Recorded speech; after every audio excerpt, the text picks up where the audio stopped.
Welcome to Baby Boomer Tales. My name's Jim.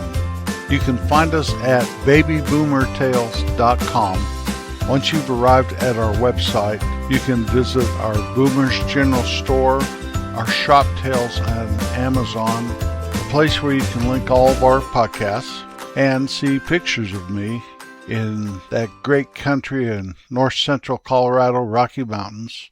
Also, this wonderful place I live now in northeastern Kansas. Speaking of Kansas, we're in a heat warning right now. They say tomorrow will be 102. Today's supposed to be 100. Last night, about 4 or 5 o'clock in the afternoon, I guess, it was 97 with a heat index of 114. So I guess it is not out of the question that the heat index could get much higher than that. I noticed they have canceled an event, theater in the park. They have plays and stuff. You sit in the park and watch it. And they've canceled that because of the heat. Everybody's saying stay in, stay with the air conditioning, and I'm right with them on that. So in a few days it's supposed to be back into the 80s, but not today and tomorrow. That's a fact. Kansas is great though. The only two things I don't like about it here in northeastern Kansas, now it's different in western Kansas, obviously, but northeastern Kansas we get a lot of humidity. I think it's from the Gulf. And we get chiggers, little microscopic bugs that could drive you crazy. Those two things are really the only thing I don't like about Kansas. I love this place, I really do. But no place is without its challenges.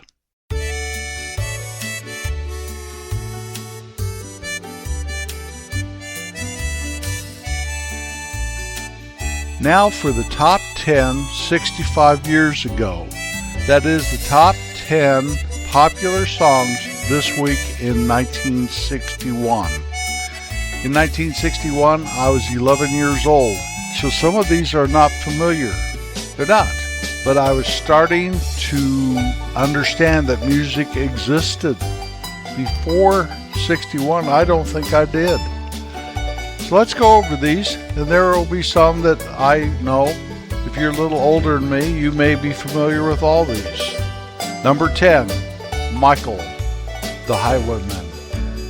Number 9, Wooden Heart by Joe Dowell. Number 8, Let's Twist Again, Chubby Checker. Number 7, Pretty Little Angel Eyes, Curtis Lee. Number 6, Together by Connie Francis. Number 5 by Del Shannon, Hats Off to Larry. Number 4, Dum Dum, Brenda Lee. Number 3 by the Marquis, Last Night. Number 2, I Like It Like That, Chris Kenner. And the number 1 song this week in 1961 by Bobby Lewis, Tossin' and Turnin'.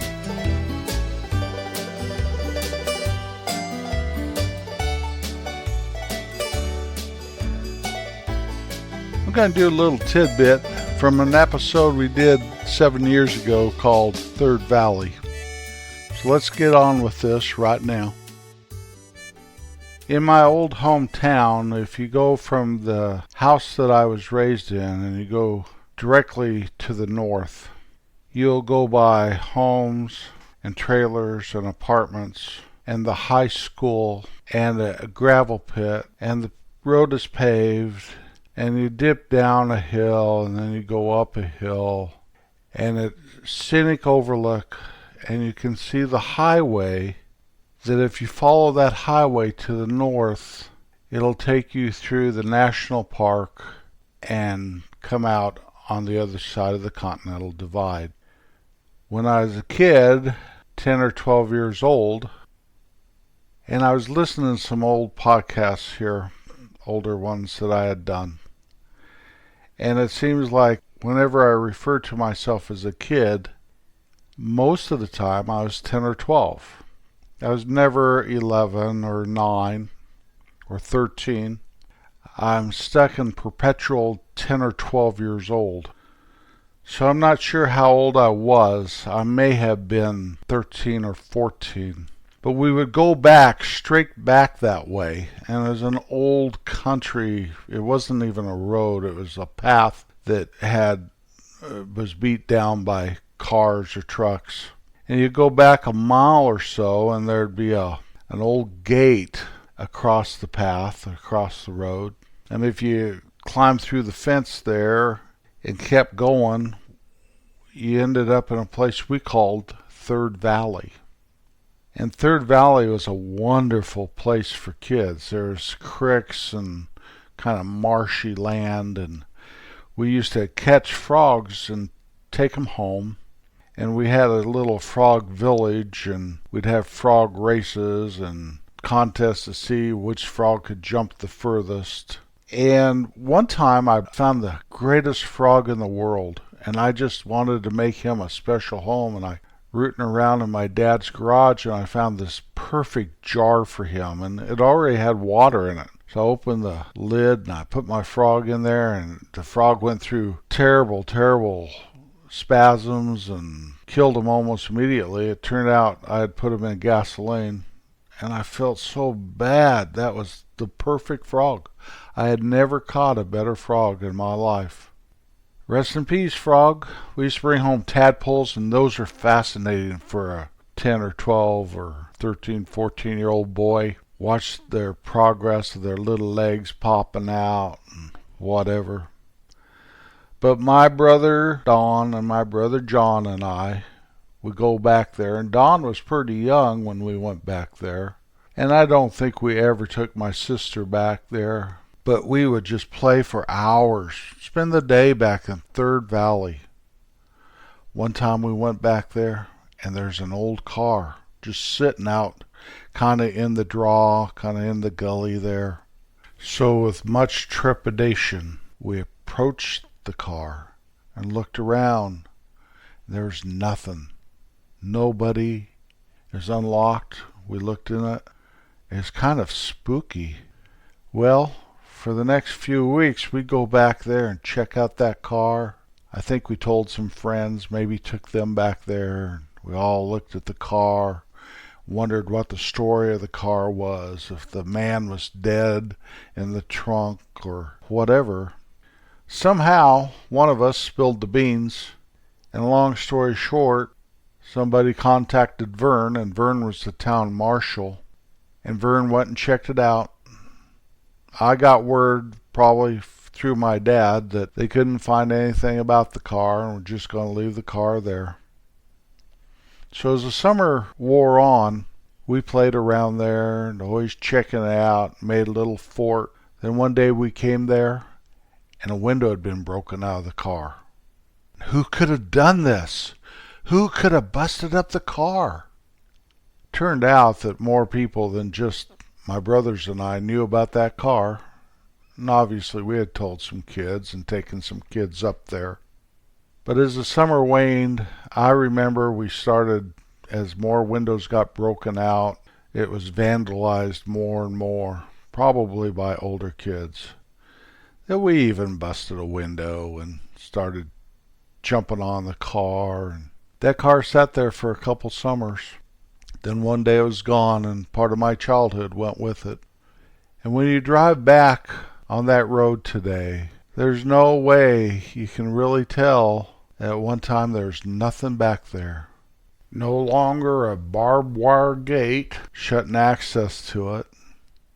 You drive down the hill and up the hill, and you come over the hill, and the whole valley lays out before you, and you see the highway down there.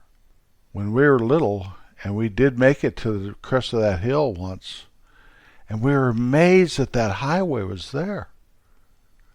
We had no idea. Now, we didn't know much about geography, obviously, or we would have known that that road was there. But it was a wonderful place to play, to get frogs, maybe catch a snake, come home and have your mom check you out for ticks, and play in that old crashed car. I bet the year of that car was the early 50s. As I remember right, it looked like my parents' Buick, only it was green or a blue, something like that. Or my parents' Buick was a light gray with a dark gray top. What a memory to go back to the old crash car. Back to Third Valley. Back to when I was 10 or 12 or 13 or 14. Playing with my brothers, bringing frogs home. My parents found frog skeletons throughout the house for years and years afterwards. My dad'd be looking for a pair of shoes that he hadn't worn for a long time, and there'd be a frog skeleton in it. Little boys do stuff like that. We didn't have Xboxes. We had frogs, and we built quite a community, and we had a lot of games. And yeah, if those frogs died and got away, and I even murdered one once. I've been talking about my parents, my family a lot lately.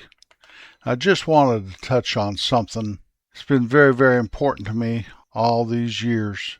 And that is, my parents saved my life.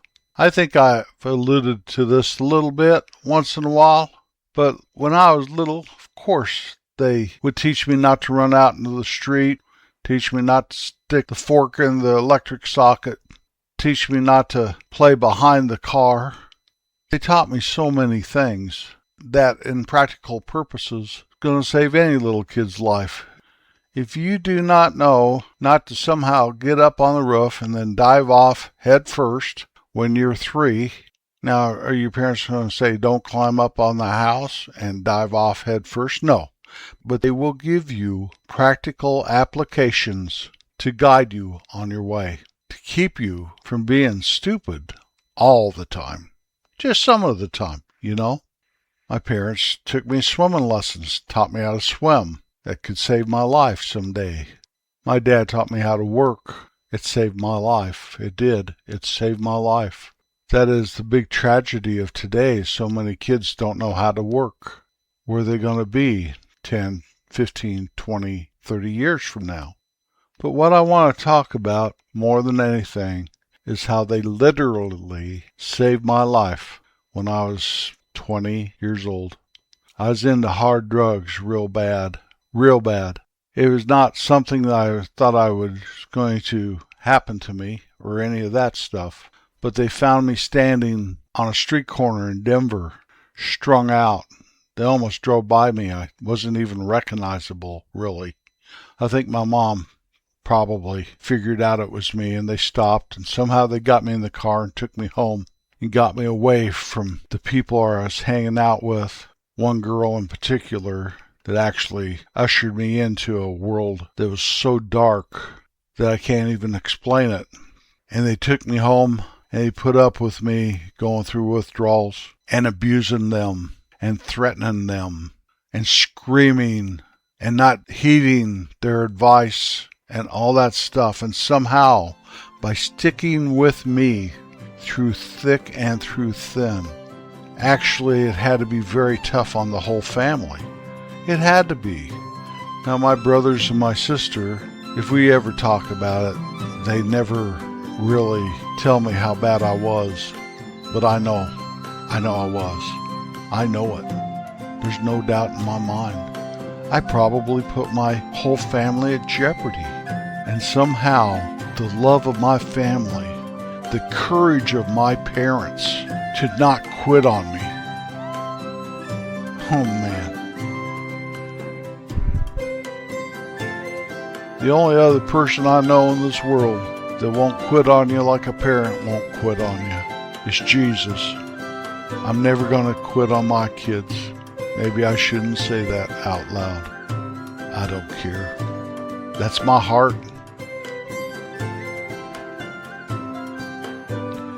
Time slips by in a blink of an eye, so be brave, be generous, and be kind. Let no regrets take you away from all that you have in life. I'll be back next Wednesday. Thank you very much for riding along today. Peace out.